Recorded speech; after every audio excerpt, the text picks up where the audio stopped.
Em um momento em que as atenções da mídia mundial estão voltadas para os episódios da guerra na Ucrânia, outros conflitos importantes acontecem neste momento, sem a mesma cobertura internacional.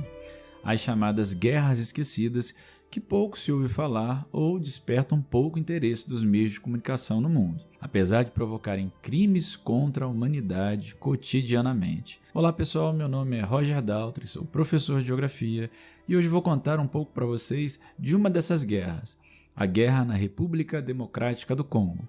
Lembrando que esse é o segundo vídeo, o primeiro sobre o conflito no Iêmen, eu deixo nos cards no final desse vídeo para vocês, então bora pro conflito. A República Democrática do Congo, denominada entre 1971 e 1997 República do Zaire e por vezes designada como RDC, RD Congo, Congo ou Congo-Kinshasa para diferenciá-la da vizinha República do Congo, que também é chamada de Congo-Brazzaville, é um país da África Central. Após a separação do Sudão do Sul lá em 2011, passou a ser o segundo maior país da África em área territorial, superado apenas pela Argélia. Faz fronteira a norte com a República Centro-Africana e com o Sudão do Sul, a leste com Uganda, Ruanda, Burundi e a Tanzânia, a leste e a sul com a Zâmbia, a sul também com Angola e a oeste com o Oceano Atlântico, com o enclave de Cabinda e com o Congo.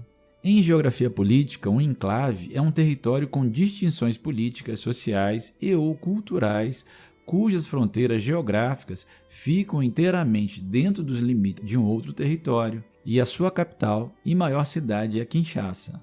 Com estimativas populacionais entre 82 e 86 milhões de habitantes, a República Democrática do Congo é o quarto país mais populoso do continente africano, atrás apenas da Nigéria, da Etiópia e do Egito. É o 16º mais populoso do mundo. É também a mais populosa nação francófona do globo, que possui a língua francesa como língua oficial, à frente inclusive da própria França.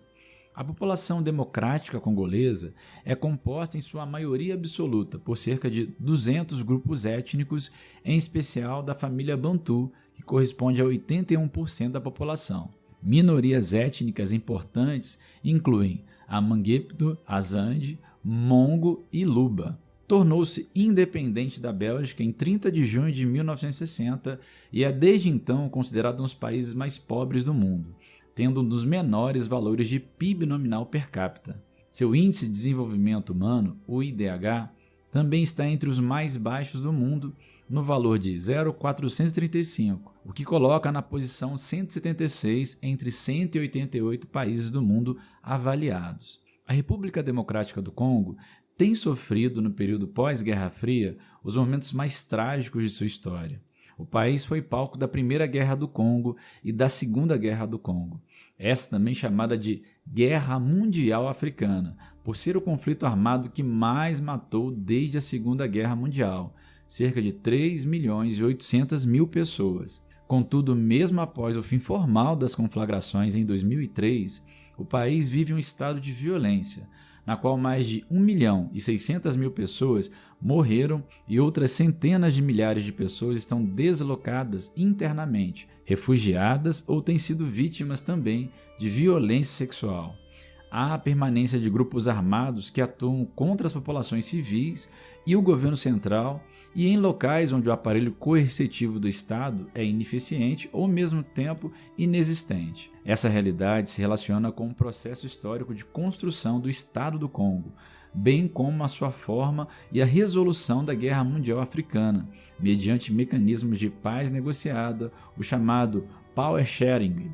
Esse Power Sharing é o poder compartilhado ou compartilhamento de poder, uma prática na resolução de conflitos em que vários grupos distribuem o poder político, militar ou econômico entre si e de acordo com regras previamente acordadas.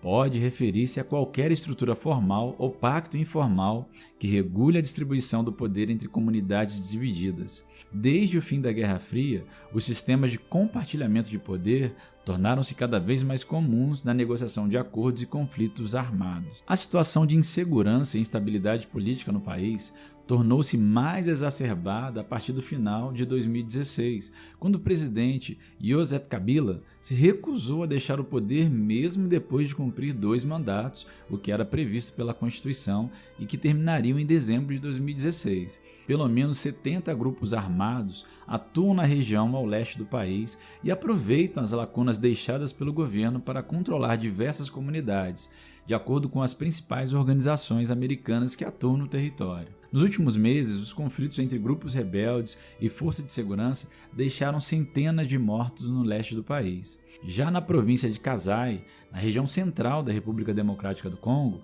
combate entre milícias e forças de segurança deixaram um saldo de mais de 3.300 mortes até o início desse ano. O clima de instabilidade faz com que milhões de civis precisem deixar suas casas. Dados da ONU estimam em mais de 2 milhões e 700 mil pessoas o número de deslocados internos e aproximadamente 450 mil refugiados em outros países.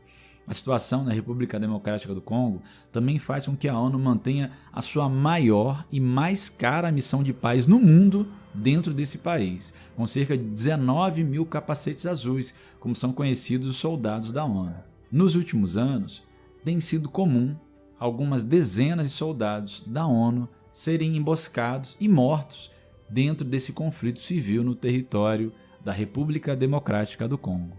Então, pessoal, se você parar para pensar, muitos são os conflitos mundiais que são esquecidos, que são deixados de lado. E a gente vai trazer aqui no canal alguns deles para vocês poderem perceber como a mídia é seletiva na escolha desses conflitos e como vai cobrir esses conflitos. Você vai perceber ao longo desses vídeos que a maior parte desses conflitos se localizam no continente africano, o continente mais pobre do planeta, apesar de ser um continente muito rico em recursos naturais, em recursos minerais. A cobertura da mídia para a maioria desses conflitos é muito pequena ou inexistente. E aí, conflitos em outros continentes, como o continente europeu, chamam a atenção do mundo e conseguem motivar e mediar relações de diálogo muito maior do que as relacionadas ao continente africano, ao continente asiático e a regiões mais pobres do planeta. Galera, se você gosta desse conteúdo, deixa aí nos comentários o que você acha sobre esses conflitos. Por que será que a opinião pública internacional